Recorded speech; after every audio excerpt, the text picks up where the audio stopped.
마태복음 14장 1절에서 12절 말씀입니다.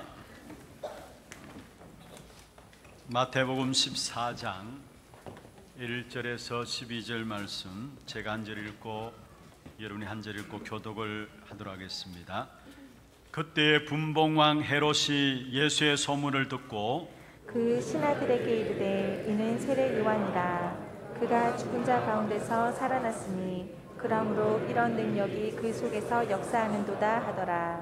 전에 헤롯이 그 동생 빌립의 아내 헤로디아의 일로 요한을 잡아 결박하여 옥에 가두었으니 이는 요한이 헤롯에게 말하되 당신이 그 여자를 차지한 것이 옳지 않다 하였음이라. 헤롯이 요한을 죽이려 하되 무리가 그를 선지자로 여김으로 그들을 두려워하였더니 마침 헤롯의 생일이 되어 헤로디아의 딸이 연서 가운데서 춤을 추어 헤롯을 기쁘게 하니 헤롯이 맹세로 그에게 무엇이든지 달라는 대로 주겠다고 약속하거늘 그가 제 어머니의 시킴을 듣고 이르되 세례 요한의 머리를 소반에 얹어 여기서 내게 주소서 하니 왕이 근심하나 자기가 맹세한 것과 그 함께 앉은 사람들 때문에 주라 명하고 사람을 보내어 옥에서 요한의 목을 베어 그 머리를 소반에 얹어서 그 소녀에게 주니 그가 자기 어머니에게로 가져가니라.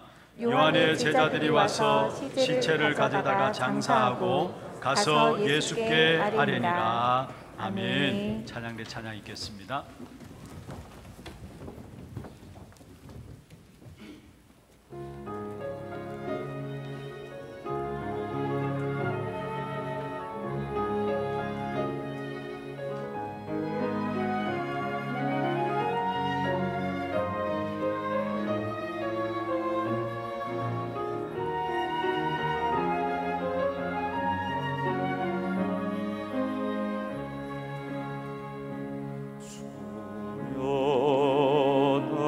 삶 속에 임마누엘 누리게 하소서. 나의 생각 나의 상인이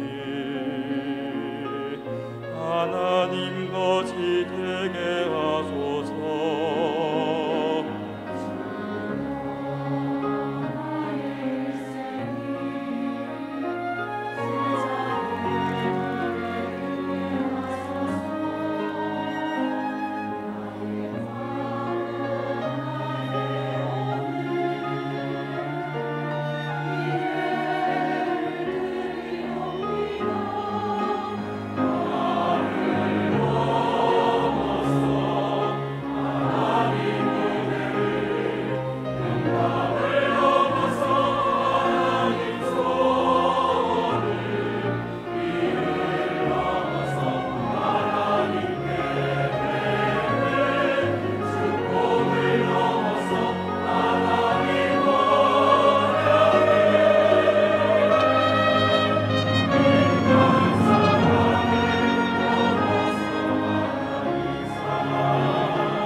기도드리겠습니다. 축복을 전하겠습니다. 평안하십시오. 당신은 세계에 살릴 선교사입니다. 나중 영광이 크리라. 참된 성공자는 어떠한 사람이 참된 성공자일까요? 하나님이 지금 또 성취시키시는 언약의 흐름 속에 있는 자가 참된 성공자입니다. 하나님이 지금도 성취시키시는 언약의 흐름은 바로 전도와 선교 중심으로 하나님의 언약을 이루고 계시는 것입니다. 오늘 우리 찬양대 찬양 드렸던 것처럼 정말 우리 한 분 한 분이 전도 속에 있기를 주의 이름으로 축원합니다. 우리의 후대들이 선교 속에 있기를 주의 이름으로 축원합니다. 그래서 오늘 이 시간도 이 예배를 통해서 여러분 한 분 한 분을 전도 속에 있는 전도자로 부르신 그 부르심을 확인하는 가장 귀하고 복된 시간들 되기를 주의 이름으로 축원합니다. 오늘 본문에 보시면은 대조적인 두 사람이 나옵니다. 바로 세례 요한과 헤롯이죠. 헤롯은 막강한 힘이 있었고 세례 요한은 아무 저항도 하지 못하는, 그래서 죽은 실패한 사람처럼 오늘 보여지고 있습니다. 그러나 진짜 성공한 사람은 세례 요한이고요, 실패한 자는 바로 헤롯입니다. 하나님의 은혜로 진짜 성공하고 승리하는 사람들의 특징이 있다면은 미리 안다는 겁니다. 오늘 세례 요한은 미리 아는 축복을 누렸습니다. 그러나 망하고 실패할 사람의 특징은 망할 때까지 모른다라는 거예요. 여러분 성경에 보면은 마지막 때 일어날 일들을, 성경에 나와 있는 사건들을 일컬어서 이야기하는 내용들이 있는데 그게 바로 마지막 때는 노아 시대와 같다, 또 마지막 때 소돔 고모라 시대와 같다라고 이야기를 합니다. 그런데 노아 시대, 소돔 고모라 시대의 특징이 뭐였는 줄 아십니까? 그들은 먹고 마시고 시집가고 장가갔다 했어요. 다시 말하면은 사실은 망할 때까지 그들은 알지 못하고 쾌락 속에 빠졌던 사실들을 이야기를 하고 있는 것이죠. 누가복음 17장 26절 30절에 보면은 인자가 장가가고 시집가고 먹고 마시는 그때에 부른 뜻 오리라 했어요. 준비하지 못한단 말이에요. 망하는 시대의 특징입니다. 망하는 사람의 특징이고요. 오늘 헤롯은 우리가 잘 알고 있는 것처럼 자기 몸에 벌레가 들어서 죽기까지 몰랐던 겁니다. 어떤 면에서 불신자들의 모습이라고 할 수 있습니다. 망하는 자리에 있으면서도 망하는 줄도 모르고 살아가는 불쌍한 사람들이 바로 불신자들입니다. 그리고 정말로 영원히 돌이킬 수 없는 실패자의 자리에 앉았던 사람이 바로 헤롯입니다. 세례 요한을 죽이는, 영원히 돌이킬 수 없는 실패자의 자리에 있으면서도 결국 망하는 자리에서도 망하는 줄도 모르고 살았던 사람이 헤롯이었습니다. 또 성경에 보면 여러분 골리앗과 다윗도 마찬가지입니다. 골리앗은 자기가 지금 나가는 전쟁에서 그 전쟁이 자기의 장사날인 줄도 모르고 다윗 앞에 갔어요. 그런데 다윗은 안 겁니다. 그래서 사무엘상 17장 46절에 보면은 오늘 여호와께서 너를 내 손에 넘기시리니, 오늘 여호와께서 너를 내 손에 넘기시리니, 다윗은 미리 처음부터 승리할 것을 알았다라는 사실을 우리에게 보여주고 있는 것입니다. 오늘 이 시간에 정말 우리를 전도자로 부르신 하나님 앞에서 우리의 영안이 열려짐으로 말미암아 이 시대를 준비하는 저와 여러분 되기를 주의 이름으로 축원합니다. 그럼 먼저 첫 번째입니다.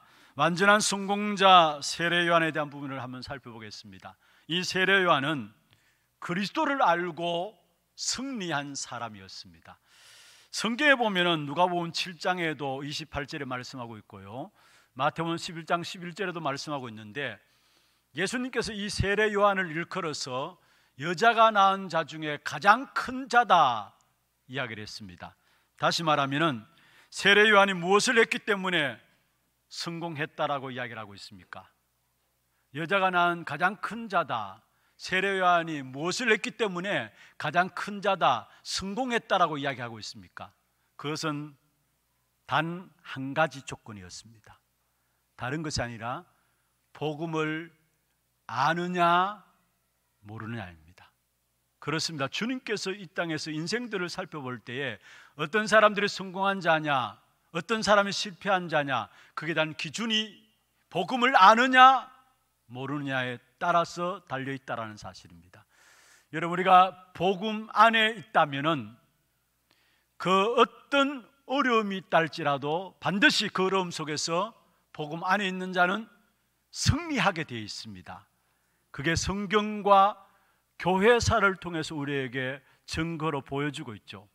아무리 훌륭하고 많은 것들을 갖고 있다 할지라도 복음 밖에 있다면은, 여러분, 어려움 당하면은 반드시 망하게 되어 있습니다. 그래서 그게 복음의 현주소고, 다시 말하면 복음 안에 있다면은 반드시 승리할 수밖에 없는 것은 우리의 호적이 완전히 바뀌어진 사실들을 말씀하고 있습니다. 모든 기준이 정말로 내가 복음을 알고 있느냐 모르고 있느냐. 오늘 세례 요한은 복음에 대해서 알고 있는 사람이었습니다. 그리스도를 알고 누리는 사람 중에 한 사람이 바로 세례 요한이었습니다. 어느 정도냐? 세례 요한은 태중에 있을 때 이미 그리스도에 대한 사실들을 인식했던 사람입니다. 태중에 있을 때. 세례 요한의 어머니가 엘리사벳 아닙니까? 그 엘리사벳의 태중에 있을 때 이미 그리스도에 대한 사실을 인식했다는 사실들을 성경을 통해 우리에게 보여주고 있는데요, 누가복음 1장 41절에 보면은 어머니 뱃속에 있을 때 예수님을 낳으실 마리아를 보고 알아봤다고 했어요. 엘리사벳의 앞에 마리아가 올 때에 태중에 있던 세례 요한이 이미 그 태에서 기뻐했다 말씀했어요. 알아봤다는 말이죠. 그리스도를 알아봤다라는 사실을 말씀하고 있는 거죠. 그렇습니다. 우리가 지금 태영아 교육에 대해서 많이 강조를 하죠. 참 감사한 것은요, 우리 교회 안에 태영아 교육들이 정말로 기도하는 분들을 중심으로 해서 제대로 진행되고 있다는 거예요. 한번 가보세요. 꼭 한번 태영아 여러분 예배 시간 한번 가보세요. 가면 우리 태영아 아이들과 함께 부모님들이 언약 속에서 얼마나 아름답게 귀하게 잘 말씀으로 양육받고 있는지 몰라요. 너무나 감사한 일이고요.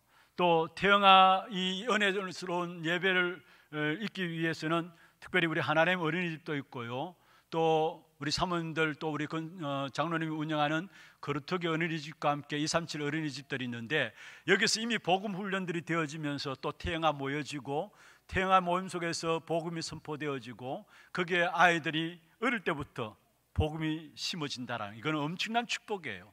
그게 부모님들이 함께 기도하면서 함께 참여하게 되고요, 아이들이 왔다 갔다 하고 시끄럽습니다만은, 그러나 여러분 아이들은 왔다 갔다 하면서 메시지를 다 들어가게 돼 있어요. 시끄럽게 하면서 메시지가 다 심어지게 돼 있어요. 너무나 우리 아이들이 복음 안에서 자란다는 이게 엄청난 축복이라는 사실. 오늘 세례 요한은 이미 태중에 있을 때부터 성령의 충만함을 입었다라고 이야기를 하고 있는 것입니다. 그래서 정말 우리가 계속해서 우리의 태영아 아이들이 완전히 복음 안에 잘 준비되어서 앞으로 한 시대를 살리는 복음 엘리트로 자랄 수 있도록 여러분 기도해 주셔야 합니다. 그리고 꼭 한번 가보세요.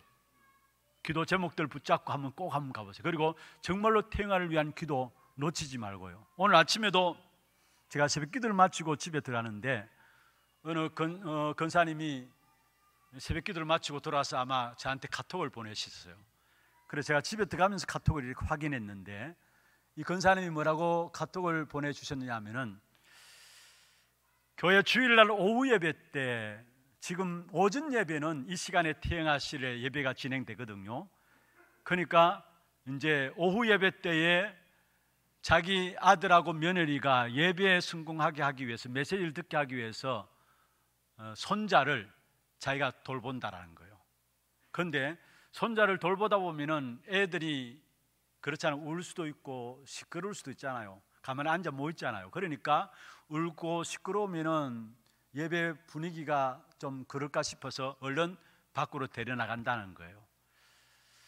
그러면서 이 권사님이 그런 말씀하셨어요. 어제 우리 237 다민족 흐름 집중 훈련이 있었는데 거기에서도 많은 우리 할머니들이 모여서 포럼하기를 진짜 우리 태영아를 위해서 이 한 자리에 들어서 예배 드릴 수 있으면 좋지만은 그렇지 않은 경우에는 우리 수요 예배도 금요 전도학교도 또 주일 오후 예배 이런 때도 생방송으로 이 시간 진행되는 이 예배 그대로 생방송으로 예배에 함께 참여할 수 있는 공간 태영아 씨를 만이라도 이렇게 내주면은 거기에 할머니들이 함께 모여서 아이들과 함께 아이들을 케어하면서 말씀 같이 들을 수 있으면 좋겠다. 그렇게 문자를 보내주셔서 교회에서 그게 되는지 모르겠습니다라고 문자를 보내주셨어요.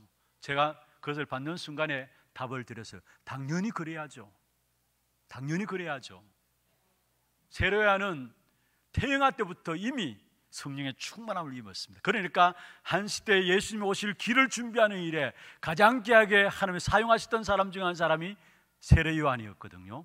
그래서 우리가 어릴 때 우리 아이들에게 복음이 심어진다는 것은 아이들이 장차 앞으로 어떠한 인물들이 이들 가운데 일어날지는 우리는 알지 못하는 것입니다. 그래서 제가 제 마음에 들기를 이런 사람들 기도하는 분들이 한 명만 있어도 한 분만 있어도 그 한 분을 위해서라도 예배실을 만들어 드려야 된다는 거, 이런 마음들이 들더라고요. 그래서 제가 당장 우리 방송 담당하는 서 지사님한테 문자를 보냈습니다. 지사님 어떻게 태영아실이라도 오픈해서 이런 생방송으로 예배를 드릴 수 있습니까? 라고 문자를 보내서 조치를 바랍니다라고 문자를 보냈습니다만은 여러분 정말로 중요한 것이 여러분 우리는 그냥 복음을 덮어쓰고 있잖아요. 저는 늘 제 자신을 보면서 깨닫게 되는 부분들이 복음 이야기하지만은 제 자신을 보면 볼수록 복음을 그냥 덮어쓰고 있다라고 생각해요. 그런데 진짜 다른 많은 것들이 내 안에 이미 너무 많이 들어왔기 때문에 물론 복음의 능력으로는 안 되는 것도 없지만은 그러나 중요한 순간순간 나도 모르게 그리스도를 놓치고요 세상적인 방법과 내 경험과 내 방법들로 내가 인도받고 있는 부분을 보면서 아 정말로 우리는 힘드는구나 이런 부분들을 깨닫습니다. 그러나 태영아들 어리면 어릴수록 좋습니다. 우리 아이들에게 진짜 복음이 들어간다면 이 아이들 통해서 하나님은 어떤 일들을 일으킬지 우리는 아무도 모르는 거예요. 여러분 시대마다 시대를 변화시켰던 시대를 살렸던 인물들은 하나같이 어릴 때부터 올바른 복음이 전달되어지고 이 복음으로 각인뿔이 체질되어진 사람들을 통해서 하나님은 한 시대를 살렸던 사실들을 우리는 성경을 통해서 보여주고 있고 교회사를 통해서 보여주고 있는 것입니다. 오늘 본문에 나오는 세례요한은 이미 태중에 있을 때부터 그리스도를 알아봤다라는 사실입니다. 그게 복이에요. 사실은 세상의 그 어떤 것보다도 그리스도를 안다라는 것, 그게 최고의 축복입니다. 마태복음 16장 16절에 베드로가 주는 그리스도시요 살아계신 하나님의 아들이십니다 고백했습니다. 그때에 예수님께서 말씀하셨습니다. 바요나 시몬아 네가 복이 있도다. 그리스도 알고 있는 네가 복되다라고 선언하신 것이죠. 여러분 그러면서 뭐라고 말씀했습니까? 이 반석 위에 너는 베드로라 이 반석 위에 내가 내 교회를 세우리니 전혀 흔들리지 않는다는 말이에요. 그러면서 음부의 권세가 이기지 못하리라. 세상의 권세, 지옥의 권세, 사망의 권세를 이길 수 있는 어마어마한 권세가 우리에게 주어졌다는 사실을 말하고 있습니다. 그러면서 천국 열쇠를 네게 주노니 네가 땅에서 매면 하늘에서 매일 것이요 네가 땅에서 풀면은 하늘에서 풀리리라. 하늘 보호자의 문을 여는 열쇠를 우리에게 주셨다라는 사실, 그리스도 알고 있는 자에게. 그런데 실상은 어떻습니까? 많은 분들이 그리스도를 몰라요. 교회를 다니면서도 그리스도를 틀리게 알고 있어요.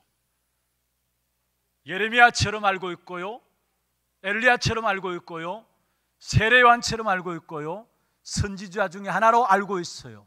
그러니까 가면 갈수록 교회가 어려워지는 것이고 교회가 문을 닫게 되어지는 것이고 교회가 세상 속에서 오히려 손가락질을 당하고 있는 것입니다. 그리스도를 몰라서 그런 거예요. 정말로 우리가 그리스도를 아는 것이 가장 귀중한 복이라는 사실. 그래서 날마다 우리가 그리스도를 누리고 그리스도를 처음 아는 자는 반드시 승리자가 될 줄로 믿습니다. 우리가 가장 먼저 되어야 될 부분들이 뭐냐 하면은 그리스도를 바르게 알고 체험하고 누리는 것이 모든 것의 시작이라는 사실입니다. 세례 요한은 이 그리스도를 알고 승리한 사람이에요. 그 다음에 세례 요한은 어떤 사람이냐? 모든 이유와 동기를 넘어선 사람이 세례 요한이었습니다.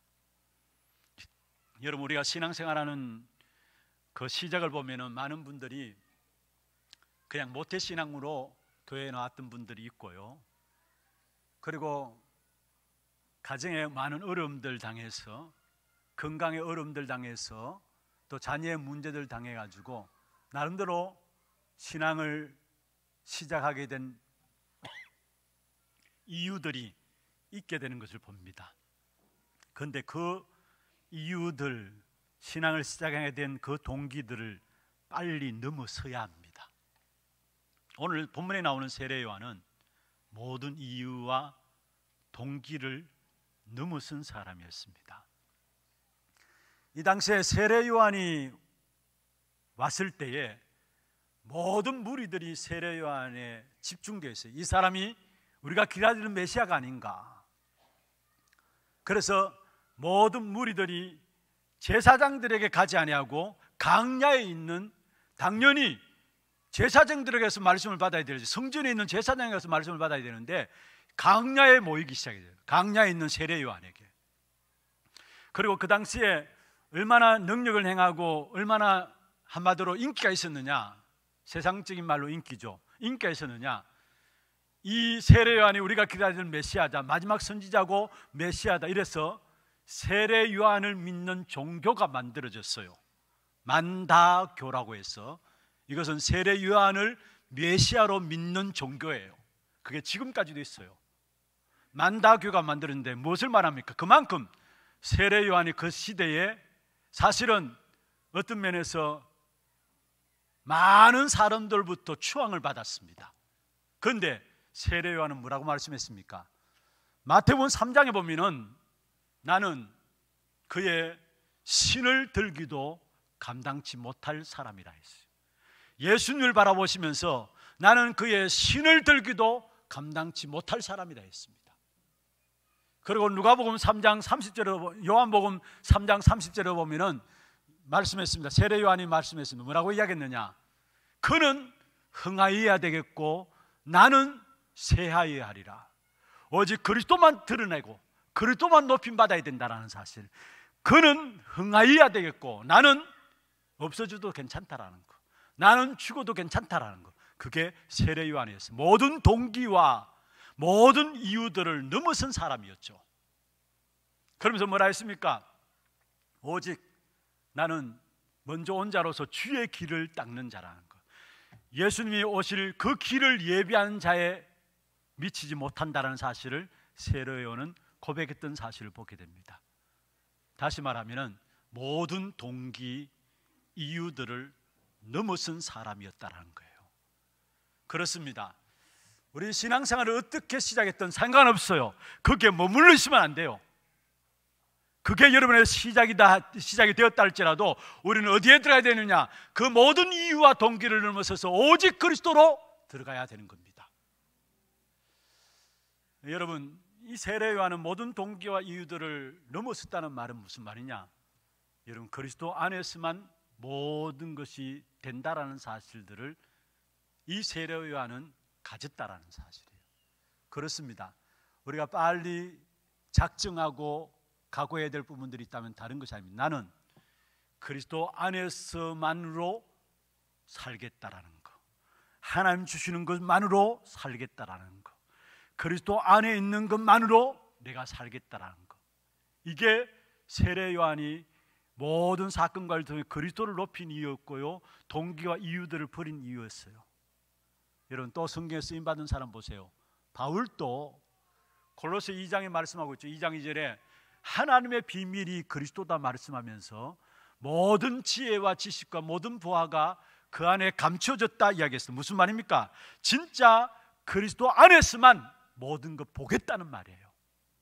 여러분, 오늘 이 시간에 이 자리에 앉은 여러분이 여러분 마음 중심에 이 각오와 결단들이 고백되어질 때 하나님이 여러분의 모든 것들을 책임지실 것입니다.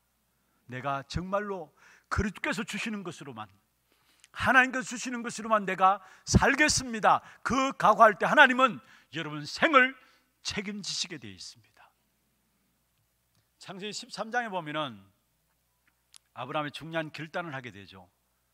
그러니까 하나님께서 중요한 결단 이후에 눈을 확 열어주셨어요. 그게 13장에 나옵니다. 족과 롯과의 관계 속에서 네가 먼저 좋은 땅을 선택해 나가라 결단하게 되죠.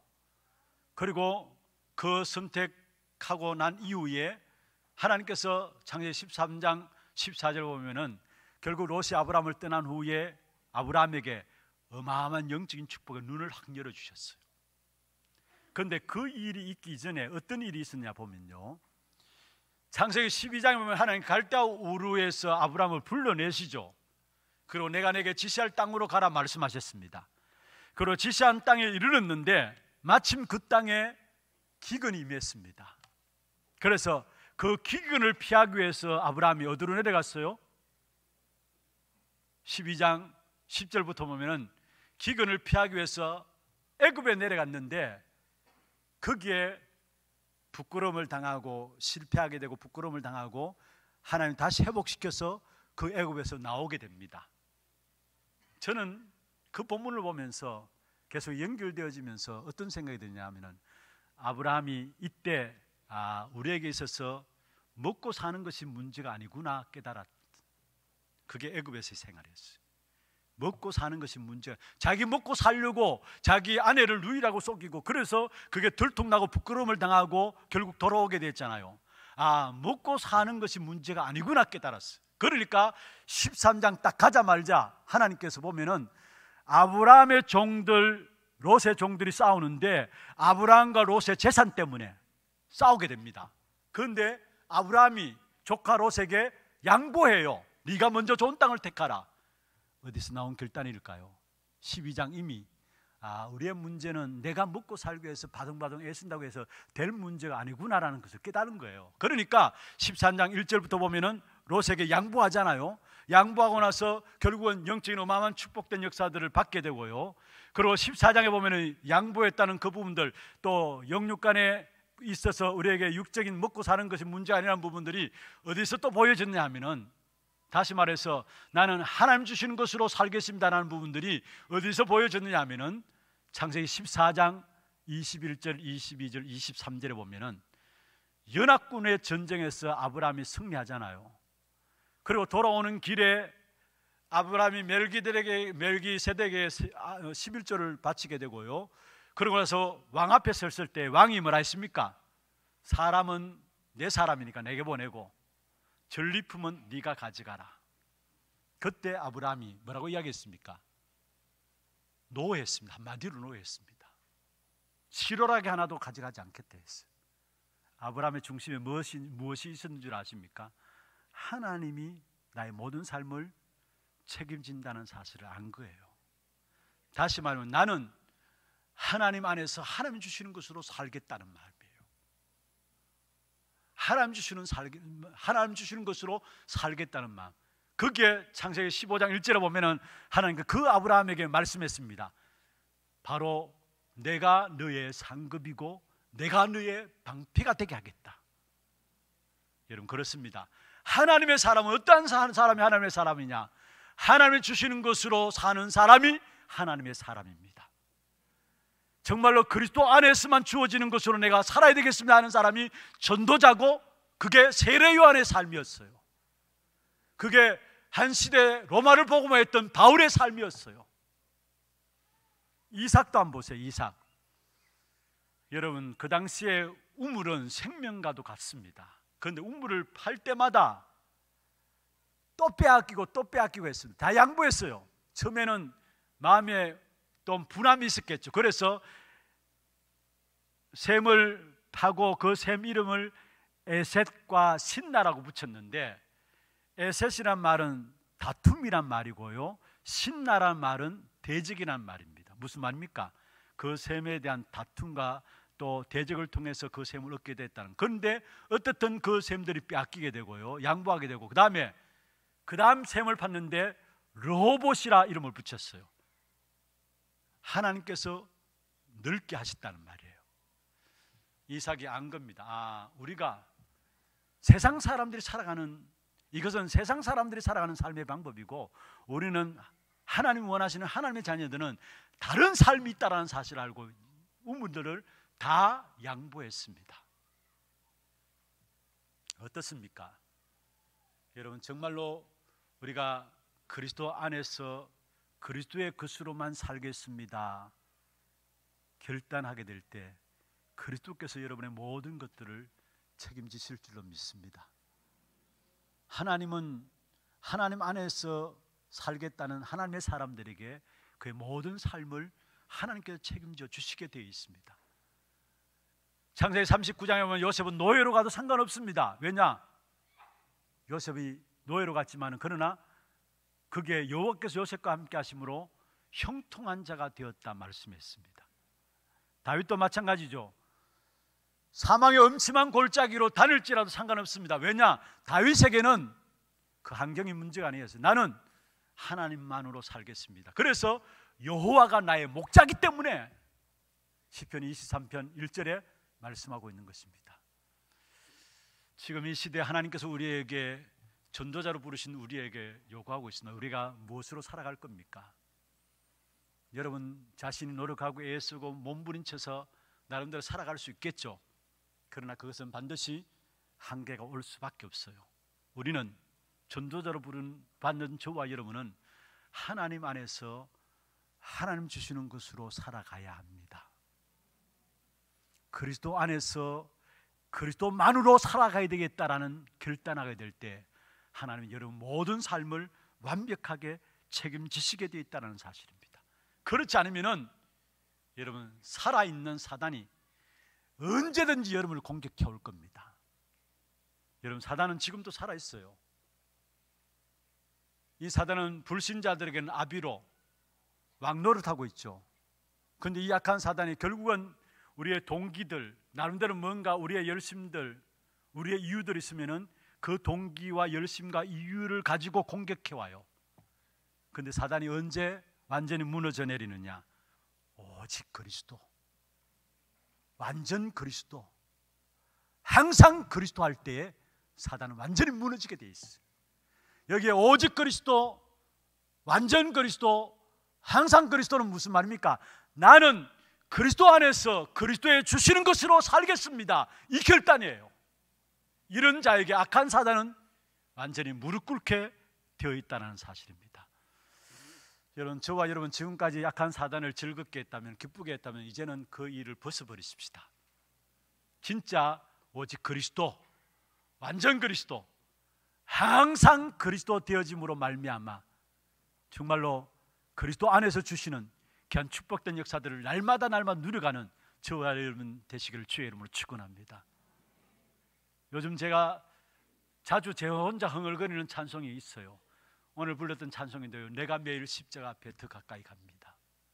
나는 부족하고 연약하고 내게 실수가 많지만 그러나 그런 순간순간마다 나는 오늘도 십자가 앞에 더 가까이 갑니다. 무슨 말입니까? 나는 그리스도만으로 만족하며 살아가기를 원합니다. 오직 그리스도, 완전 그리스도, 항상 그리스도 되기를 원합니다. 이 마음이에요. 이때 하나님께서 여러분의 모든 삶을 축복하시고 책임지실 줄로 믿습니다. 사실은 세례 요한은 자기가 인기를 받을 수 있었고 명예를 받을 수 있고 많은 사람들로 말미암아 추앙을 받을 수 있었습니다마는 그 모든 이유들을 벗어버리고 모든 동기들을 넘어서고 오직 그리스도만 드러내는 일에 인도받았던 사람이 바로 세례 요한 전도자였습니다. 그러면서 이 세례 요한보다도 성경에 보면은 중요한 것은 더 복된 인생이 있다 말씀했어요. 마태복음 11장 11절에 보면은 천국에서는 극히 작은 자라도 세례 요한보다 크다고 하셨습니다. 세상에 여자가 낳은 자 중에 가장 큰 자가 세례 요한이라 이야기하면서 마태복음 11장 11절에 바로 이어서 그러나 천국에서는 극히 작은 자라도 세례 요한보다 큰 자다, 크니라 말씀했습니다. 무슨 말입니까? 세례 요한은 구약 시대의 마지막 선지자고 예언자입니다. 마지막 사역자이죠. 그런데 저와 여러분은 세례 요한과 본질적으로 다릅니다. 무슨 말이냐? 우리가 만난 예수님은 어떤 분이십니까? 바로 우리가 만난 예수님은 그리스도 사역을 이미 완성하신 예수님이십니다. 세례 요한은 예수님 오실 길을 준비했지만은 우리가 만난 예수님은 그리스도 사역을 이미 완성하신 예수님입니다. 여러분, 그리스도 사역은 무엇입니까? 그 어느 누구도 눈에 보이지 않는 사단의 역사를 이길 수 있는 힘 있는 자가 없어요. 그래서 그리스도께서 참 왕으로 오셔서 사단의 머리를 깨뜨리신 것입니다. 그 어느 누구도 이 땅에 어느 날 일어나는 재앙의 문제 해결할 수 있는 길이 없어요. 해결할 수 있는 자도 없고요. 그래서 계속해서 재앙을 당하고 있는 것입니다. 그런데 그리스도께서 참 제사장으로 서서 십자가의 죽으심으로 말미암아 우리의 모든 죄로 인한 저주와 재앙을 다 끝냈습니다. 그리고 하나님을 만나야 되는데 하나님 만나는 길이 없잖아요, 세상에. 그래서 참 선지자로 그리스도께서 오셔서 하나님만은 길을 여셨을 뿐만 아니라 아예 그리스도 그 이름으로 지금 우리에게 성령으로 찾아오셨습니다. 이 참 왕, 참 제사장, 참 선지자, 이 세 가지 직분이 바로 그리스도의 사역입니다. 그리스도의 사역을 완성하신 분이 바로 예수신데 우리가 믿는 예수는 이미 그리스도의 사역을 완성하신 분이십니다. 세례 요한이 완성할 것을 예언된 부분들을 붙잡고 믿었다면 우리는 그리스도의 사역을 완성하신 부분들을 붙잡고 믿음으로 나아가는 겁니다. 그래서 세례 요한보다도 더 큰 축복이 있다면, 세례 요한과 다른 축복이 있다면 저와 여러분 속에는 요한복음 14장 16절에 다른 보혜사 성령이 우리와 함께 하신다는 거, 영원히 함께 하시겠다 그랬어요. 요한복음 14장 26절에 보면은 내 이름으로 보내실 성령 그가 너에게 말한 모든 것들을 가르치시고 말한 모든 것들을 생각나게 하시리라. 그리스도 이름으로 성령이 임할 것을 말씀하고 있어요. 그리고 그 성령이 임하게 될 때 우리에게 가르치게 하시고 가르치시고 말한 모든 것, 주님께서 말한 모든 것들을 어떻게 한다고요? 생각나게 하신다 했어요. 여러분, 세례 요한보다도 다른 비밀들이, 다른 축복이 여기 있습니다. 성령께서 우리 안에 영원히 함께 하시는 겁니다. 그리고 성령께서 우리 안에 영원히 함께 하시기 때문에 저와 여러분 가는 걸음걸음마다 사단의 세력들이 꺾을 수 있는 어마어마한 권세를 주었어요. 마태복음 12장 28절에 말씀하고 있죠. 하나님의 성령을 힘입어 귀신을 쫓아낸 것이면은 성령을 힘입어 귀신을 쫓아낸다 했어요. 그렇습니다. 구원받은 하나님의 자녀들과 함께 하시는 것이 성령이고 그 성령에 힘있게 될 때 귀신을 쫓아내는 권세가 주어져 있는데 기도할 때마다 그 귀신이 꺾여지고 하나님의 나라가 임한다라고 마태복음 12장 28절에 말씀하고 있는 것입니다. 여러분, 사단 꺾는 권세가 우리에게 주어져 있다는 말이에요. 그래서 여러분, 저와 여러분이 그리스도 이름으로 나갈 때마다 마귀를 대적하기를 바랍니다. 야고보 4장 7절에 말씀하고 있습니다. 마귀를 대적하라. 그리하면 너희를 뭐요? 피하리라 말씀했어요. 우리의 모든 현장 갈 때마다 마귀를 대적하시기를 바랍니다. 우리에게는 이미 성령이 우리 안에 거하심으로 말미암아 사단의 역사를, 사단의 권세를 꺾을 수 있는 어마어마한 힘이 우리 안에 주어져 있어요. 그 힘으로 마귀를 대적하는 것입니다. 그래서 중요한 것은 누구 때문에 불행하고 좋아지는 것이 아니라 우리 때문에 다른 사람이 살아납니다. 우리는 누구 때문에, 뭐 때문에, 이것 때문에, 저것 때문에 이야기합니다. 아닙니다. 누구 때문에 행복하고 누구 때문에 불행한 것이 아닙니다. 분명한 것은 저와 여러분 때문에 모든 사람이 다 살아납니다. 그래서 주님께서 말씀했습니다. 세상 끝날까지 너희와 항상 함께 있을 테니까 모든 족속으로 가서 제자 삼으라. 만민에게 땅끝까지 이르러 이 복음 전하라. 무슨 말입니까? 모든 사람이 저와 여러분 때문에 살아날 줄로 믿습니다. 이 어마어마한 축복을 우리에게 주셨어요. 세례 요한보다 더 복된 인생으로 하나님께서 우리를 축복하셨다라는 사실이에요. 이 사실 붙잡기를 주의 이름으로 축원합니다. 여러분, 두 번째로 완전 승리할 성도들이 바로 오직 그리스도인입니다. 오늘 본문에 나오는 세례 요한, 세례 요한이 헤롯의 손에 죽자 예수님의 제자들이 예수님께 나왔다라고 이야기를 했습니다. 하나님께서 이 세례 요한을 귀하게 쓰셨죠. 시대마다 하는 게 귀하게 쓰신 분들이 있습니다. 그런데 그 사람이 훌륭하고 대단해서가 아니라 하나님이 그 사람을 쓰신 것이고 사용하신 것입니다. 이스라엘 역사에 있어서 빼놓을 수 없는 사람이 있다면 모세입니다. 그런데 모세가 대단하다 아닙니다. 그래 보면 안 됩니다. 모세를 사용하신 하나님이 대단하신 것입니다. 어제 우리 예결산위원회 한 해 결산하고 예산을 계획하기 위해서 모여서 같이 이제 인도를 받았는데요. 거기에서도 제가 말씀을 나누었던 부분들이 하나님께서 안디옥 교회를 쓰셨는데 우리 교회들이 전부 다 안디옥 교회처럼 되기를 원하는 마음으로 안디옥 교회 이름이라도 안디옥 교회를 붙이고 하는데 중요한 것은 안디옥 교회가 대단한 것이 아니라 그 안디옥 교회를 하나님이 쓰셨고 그 안디옥 교회를 쓰신 하나님은 지금 또 안디옥 교회처럼 언약 붙잡은 교회들을 하나님이 붙잡고 쓰신다라는 것. 우리는 사람들을 높일 필요는 없습니다. 사람들을 의지할 필요는 없습니다. 사람들을 믿을 필요는 없습니다. 하나님이 그 사람을 쓰신 거예요. 여러분, 모세 같은 경우에는 아예 모세 모짜리도 없어요. 신명기 34장 6절에 보면은 모세의 매장지를 아무도 모르는데요, 오늘까지 그의 묻힌 곳을 아는 자가 없었더라 했어요. 오늘까지 그의 묻힌 곳을 아는 자가 없다. 아예 묘를 없애버렸어요. 유다서 1장 9절에 보면은 천사장 미가엘이 모세의 시체에 관하여 마귀와 다투어 변론했다 했는데 무슨 말이냐? 마귀는 모세의 무덤을 만들어서 어떻게 하든지 하나님을 섬기는 것보다도 무덤을 섬기도록 숭배하도록 만들고 했는데 거기에 천사장 미가엘이 나와서 그것을 막았다라고 말씀했어요. 성경에도 보면 훌륭한 사람일수록 묘자리가 없는 걸 압니까? 우리는 어떻든지 묘자리 만들려고 그것도 수천만 원 들여가지고 묘자리 만들려고 하잖아요.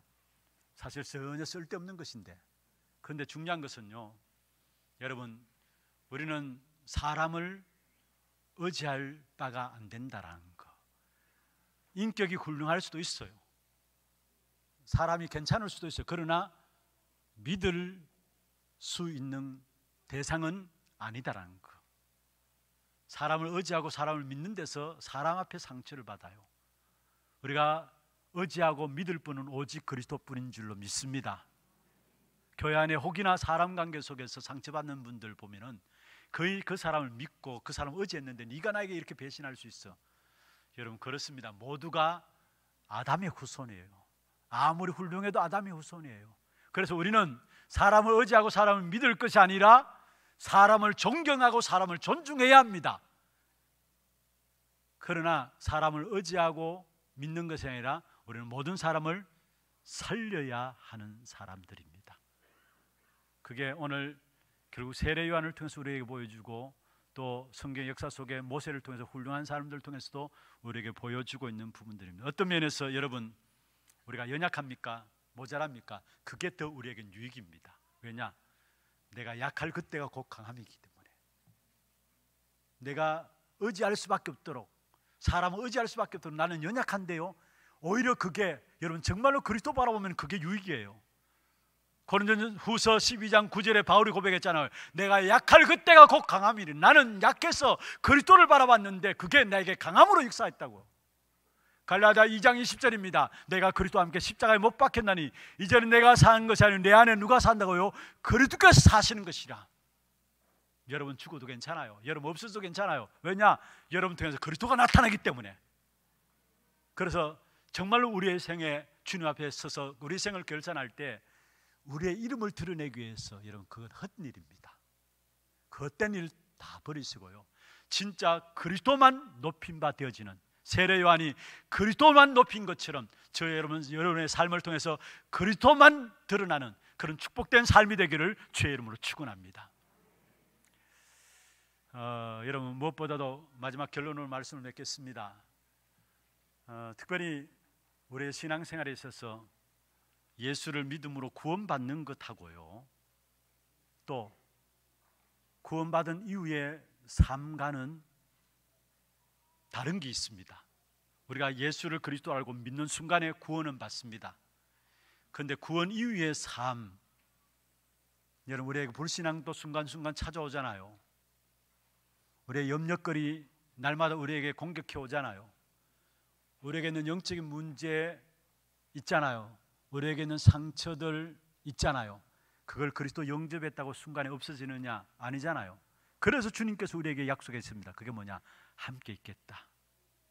또 나가서 전도도 하고 귀신을 쫓는 권세도 있게 하기 위함이라. 그리스도 믿음으로 구원받는 것에서 끝난 것이 아니라 구원받는 주와 여러분에게 함께 하시겠다라는 거. 그래서 하나님께서 모든 문제를 함께 하심으로 모든 문제 하나하나 해결해 나가겠다는 거. 그렇다면은 내게 있는 영적 문제 걱정할 필요 없어요. 내게 있는 상처들 걱정할 필요가 없어요. 어떤 면에 내게 있는 무능력도 마찬가지입니다. 주님께서 함께 하시면서 주님이 해결해 주시는 것입니다. 우리는 그 영적인 문제, 상처와 갈등들이 있으면 있을수록 어디에 들어가면 되느냐? 오직 그리스도, 오직 복음 속에 들어가면 됩니다. 그리스도 믿는 순간에 구원받는 것하고 우리가 오직 그리스도 되는 것하고 달라요. 우리는 우리의 삶의 문제를 통해서, 어려움 통해서 그 순간순간마다 사실은 함께 하시는 사실을 체험하고 누릴 때에 정말로 예수가 그리스도 맞구나, 우리는 오직 속에 들어가는 것입니다. 그렇게 될 때 내가 복음화되어지고 복음화된 나를 통해서 나의 현장이 보좌화되어집니다. 여러분, 현장이 보좌화된다는 말이 무슨 말입니까? 나의 모든 관계된 현장에 하나님의 나라의 일이 이루어진다는 말이에요. 그게 다른 말로 하면 전도와 선교입니다. 내가 복음화되어지는 만큼, 내가 오직 그리스도 되어지는 만큼 나의 현장은 보좌화됩니다. 그러면은 그런 사람들은 시대의 서밋으로 세워지게 됩니다. 이 축복을 준비해 놓고 우리를 하나님께서 전도자로 부르셨습니다. 그냥 구원받음으로 끝나는 것이 아니라 전도자로 부르셨어요. 그래서 함께 있겠다. 또 나가서 전도도 하고 귀신을 내쫓는 권세도 있게 하기 위함이라 전도자로 부르셨기 때문에, 사도행전 9장에 보면은 바울도 처음부터 하나님께서 전도자로 부르셨어요. 참된 성공자는 누구냐? 내가 전도 속에 있는 전도자, 이게 참된 성공자입니다. 하나님께 우리의 인생을 참된 성공자의 삶을 살아갈 수 있도록 전도자로 부르신 그 부르심을 확인하면서 이번 한 주간에도 오직 그리스도 집중하시고요, 그 그리스도께 집중함으로 말미암아 모든 현장이 보좌화되어지는 축복과 함께 시대 서밋으로 세워지는 그런 축복된 응답이 저와 여러분이 이루어지기를 주의 이름으로 축원합니다. 하나님 감사합니다. 이번 한 주간 전도자로 부르신 우리의 부르심을 복음을 통해서 확인하게 하시고 오직 그리스도, 오직 복음 속에 집중하게 하시며 현장이 복음화되어지며 시대 스미스의 응답을 확인하는 귀한 한 주간 되도록 역사하여 주시옵소서. 살아계신 우리 구주 예수 그리스도의 이름으로 감사하며 기도드리옵나이다. 아멘. 지금은 우리 인생의 모든 문제를 해결하신 우리 구주 예수 그리스도의 은혜와 하나님 아버지의 말로 닿을 수 없는 사랑하심과 성령님의 역사하심이 전도자로 부르심을 확인하며 나를 복음화하고 우리의 모든 현장을 보좌화하며 시대의 스밋으로 서기를 원하는 사랑하는 주의 백성들 머리 위에와 이들의 가정과 산업과 자녀손들 위에 모든 선교지와 지교회와 온라인으로 드리는 예배드리는 모든 현장과 모든 본교회 예배 위에 지금부터 영원토록 항상 함께 있을지어다. 아멘.